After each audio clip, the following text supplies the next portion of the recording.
हार्दिक स्वागत है आप सभी का आपके अपने ईज ऑफ लर्न चैनल पे। So today we are going to cover structure of C++ program. While writing program in C++ language, we should know the structure of C++ programs. So there are 5 sections that we should write while writing programs. The first one is documentation section, second one is link section, third one is class declaration, fourth is member function definition, and fifth is main function section. The first one is documentation section. It is used for comments. It works same as in C language. I have already explained about this section in a video, and if you have not watched that video yet, so you can watch now by clicking on the link given in description box. Now, if we talk about next section, an important one, that is link section. Without this, there is no use of writing a program, whether it is C program, whether it is in C++ program, because without this, compiler will not able to take input from the user and will not be able to print the output. This is also same as the link section that we have studied while studying about structure of C programs. In C language, we were studied that there are two main header files that we use, that is stdio, standard input output, and conio.h. Okay, but in C++ language, we use header file and namespace. Here main header file is input output stream. This header file is mandatory to write in starting of the program. Second is namespace. Namespace हम जब काम में लेते हैं जब हम दो same variables को अलग अलग वैल्यू असाइन करते हैं, ठीक है, क्योंकि इट्स नॉट पॉसिबल कि आप सेम वेरिएबल्स को अलग अलग वैल्यू डिफाइन करो। फिर ऐसा करने से क्या होता है कि एक्सेस किसको करना है ये नहीं समझ में आएगा। इसलिए हम क्या करते हैं, नेम स्पेस का यूज़ करते हैं, ताकि उन वेरिएबल्स के बीच में जो सेम वेरिएबल्स अगर हम लेना चाहते हैं तो उन सेम वेरिएबल्स के बीच में कॉन्फ्लिक्ट ना हो, इसीलिए हम नेम स्पेस का यूज़ करते हैं। तो हम लोग कह सकते हैं कि we can say that namespace is use to resolve the conflicts between the variables having the same variable name and whose syntax is using namespace std and then semicolon. यहाँ पे std होगा वो होता है standard namespace. Okay. Now the third section is class declaration. In this section we declare data members and member functions that we are going to use them in the whole program. Here we can see the syntax. A class is defined in C++ using keyword class followed by the name of class. The body of the class is defined inside the curly brackets and terminated by a semicolon at the end. Okay, and in between curly brackets we have to write access specifier. Means if you want to allow to access data from outside the class also, then we will use public access specifier. It's all according to our need. Like we can also use private or protected access specifiers. Now let's see an example.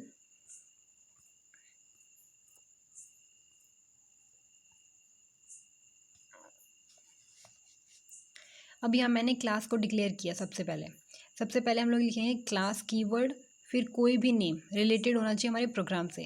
जैसे कि मुझे student का roll number चाहिए तो मैंने class name ले लिया student. Then I start curly brackets and first statement is data members. यहाँ पब्लिक किया है मैंने डेटा मेंबर्स को। अब मैं आउटसाइड द क्लास भी एक्सेस कर सकती हूँ इनको, ठीक है। तो रोल नंबर हमारा यहाँ पे वेरिएबल नेम है और इंट जो है हमारा डेटा टाइप है। And this whole statement is called data members. और ये जो सेमीकोलन लिखा है ये बहुत इंपॉर्टेंट है लिखना, अदरवाइज एरर मिलेगी हमें अगर हम नहीं लिखते तो, ठीक है। उसके बाद हम क्लास के अंदर ही मेंबर फंक्शंस को लिखेंगे, डिक्लेयर करेंगे। यहाँ मैंने दो फंक्शंस लिए हैं, get function and display function. दोनों को पब्लिक रखा है। अगर मैं यहाँ एक्सेस स्पेसिफाइड ना भी लिखूँ तो बाय डिफ़ॉल्ट क्या होगा, पब्लिक होगा। गेट फंक्शन में हम डेटा को कीबोर्ड से इनपुट देते हैं, और जैसे सी लैंग्वेज में स्कैनएफ का यूज़ होता था ना, सेम यहाँ पे भी इनपुट देने के लिए हम CIN का यूज़ करते हैं। और डिस्प्ले फंक्शन जो है वो हम लोग आउटपुट प्रिंट करवाने के लिए, फिर आउटपुट को स्क्रीन पे दिखाने के लिए, डिस्प्ले करवाने के लिए यूज़ में लेते हैं, ठीक है। सी लैंग्वेज में हम printf लेते थे और हम यहाँ पे सी आउट लेंगे आउटपुट के लिए। एंड दोनों को पब्लिक रखा है। अगर मैं यहाँ एक्सेस स्पेसिफाइड ना भी लिखूँ तो बाय डिफ़ॉल्ट क्या होगा, पब्लिक होगा, ठीक है। कुछ भी ना लिखें तो वो बाय डिफ़ॉल्ट पब्लिक ही होता है। The next function is member function definition. In class section we have just declare data members and member functions, but we also need to define them at outside of the class. Okay, यहाँ हम लिखेंगे define के लिए void. Void इसलिए क्योंकि ये empty होता है, मतलब ये अपनी तरफ से कोई भी वैल्यू रिटर्न नहीं करता। एंड आगे फिर हमारा क्लास का नाम होगा, जैसे हमने स्टूडेंट लिया था पिछले वाले एग्जाम्पल में, तो यहाँ पे हम लोग ले लेते हैं स्टूडेंट। फिर यहाँ 2 बार कोलन का यूज़ किया है, इसको वो हम लोग बोलते हैं स्कोप रिजोल्यूशन ऑपरेटर। ये हम तब यूज़ में लेते हैं जब हम मेंबर फंक्शंस को क्लास के बाहर डिफाइन करते हैं। Okay, so this operator is use to convert local variable into global variable. As we know that local variable means that we cannot access them outside of the class, and global variable means we can access them variables anywhere in the program. Okay, अब यहाँ हम पहला जो function लिखेंगे जो कि है gate function, and इसके थ्रू हम इनपुट दे रहे हैं, ठीक है। और मैंने बताया था ना कि सिन से इनपुट देते हैं, तो उसके बाद हम लोग 2 ग्रेटर देन ऑपरेटर का यूज़ करेंगे, और उसके बाद जैसे यहाँ पे 2 ग्रेटर देन का ऑपरेटर का यूज़ किया है, उसके बाद जो हमें इनपुट देना है, जैसे मुझे रोल नंबर देना है, तो हम यहाँ पे लिखेंगे रोल नंबर वेरिएबल, जो हमने यहाँ पे डेटा मेंबर्स मतलब दिया था ना, डेटा मेंबर रोल नंबर हमारा इंटीजर टाइप का, तो वो चीज़ हम लोग यहाँ पे इनपुट देंगे। उसके बाद में वैसे ये ज़्यादा आसान है ना इनपुट देना C++ लैंग्वेज में, क्योंकि C में तो %d ब्रैकेट्स वगैरह और थोड़ा मतलब कॉम्प्लेक्स सा लगता था, और इसके अंदर इजी है इनपुट एंड आउटपुट करना देना, ठीक है। तो इसके बाद हम स्टेटमेंट्स को सेमीकोलन से एंड कर देंगे एंड कर्ली ब्रेसेस भी क्लोज कर देंगे। अब दूसरा जो फंक्शन है ना, सेम इसी तरीके से लेंगे, जैसे जो डिस्प्ले फंक्शन है ना, वैसे यहाँ पे मैंने गलत लिख दिया DISP, वैसे लिख सकते हैं, अगर पूरे प्रोग्राम में डिस्प्ले लिया है तो डिस्प्ले आएगा पूरा। अब मैंने पीछे वाले प्रोग्राम में क्या लिखा था, डिस्प्ले पूरा, तो पूरा डिस्प्ले ही आएगा यहाँ पे DISPLAY। अगर मैं वहाँ पे DISP लिखती तो यहाँ पे भी DISP सही होता, ये चीज़ का ध्यान रखना है। उसके बाद में यहाँ हमें प्रिंट करवाना है, ठीक है, तो हमने यहाँ पे लिया Cout, और फिर प्रिंट करवाने के टाइम पे हमें ये चीज़ ध्यान रखनी होती है कि हम लोग लेस देन ऑपरेटर यूज़ में लेते हैं, ठीक है। 2 बार लेंगे, ये इंपॉर्टेंट है, 2 बार लेंगे तभी हमारा आउटपुट आएगा, ठीक है। ऐसे इनपुट टाइम पे भी 2 ही बार ऑपरेटर यूज़ में लेंगे तभी काम में आएगा। एंड फिर वो जो वेरिएबल है जिसे प्रिंट करवाना है, जैसे कि मुझे रोल नंबर प्रिंट करवाना है, तो यहाँ पे मैंने लिख दिया roll number 2 less than operator के बाद। अब इस स्टेटमेंट को भी सेमीकोलन से टर्मिनेट करेंगे। Now and the curly brackets, and here the last section is main function. This section is most important because of this function compiler able to understand from like that from here I have to start the compilation of the program. Compiler main function से compile करना start करता है because C++ programming language follows the bottom to top approach where compiler starts compile from main function and C follows top to bottom approach. वहाँ पे क्या हो रहा था कि ऊपर से लेके compiler ऊपर start हो रहा था कंपाइल करना फर्स्ट वाली लाइन से बिल्कुल स्टार्ट टॉप से, और लेकिन यहाँ पे क्या होता है C++ नीचे जहाँ पे मेन फंक्शन जहाँ पे स्टार्ट लिखते हैं ना हम लोग नीचे नीचे लिखते हैं मेन फंक्शन, तो ये वहाँ से कंपाइल करना स्टार्ट होता है, इसलिए हम इसको बोलते हैं bottom to top approach follow करता है C++। Okay, now first we have to write void main function and then open the curly brackets. Now we have to need to create object for the class. So here we created object by writing class name and then any object name, and here I have created like I have used obj as my object name. Okay, we can use anything according to you. Okay, so I have used obj as my object name. Now this object is used to display the output. We should write like this.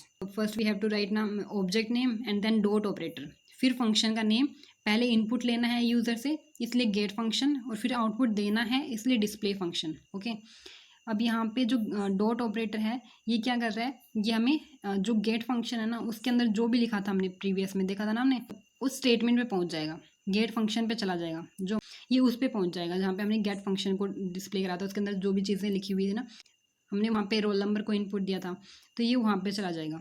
उसके बाद में display पे आएगा, ये print करवा रहा था display function, तो ये यहाँ पे प्रिंट करवा देगा, ठीक है। ये होता है हमारा मेन फंक्शन के अंदर। Now let's see an example.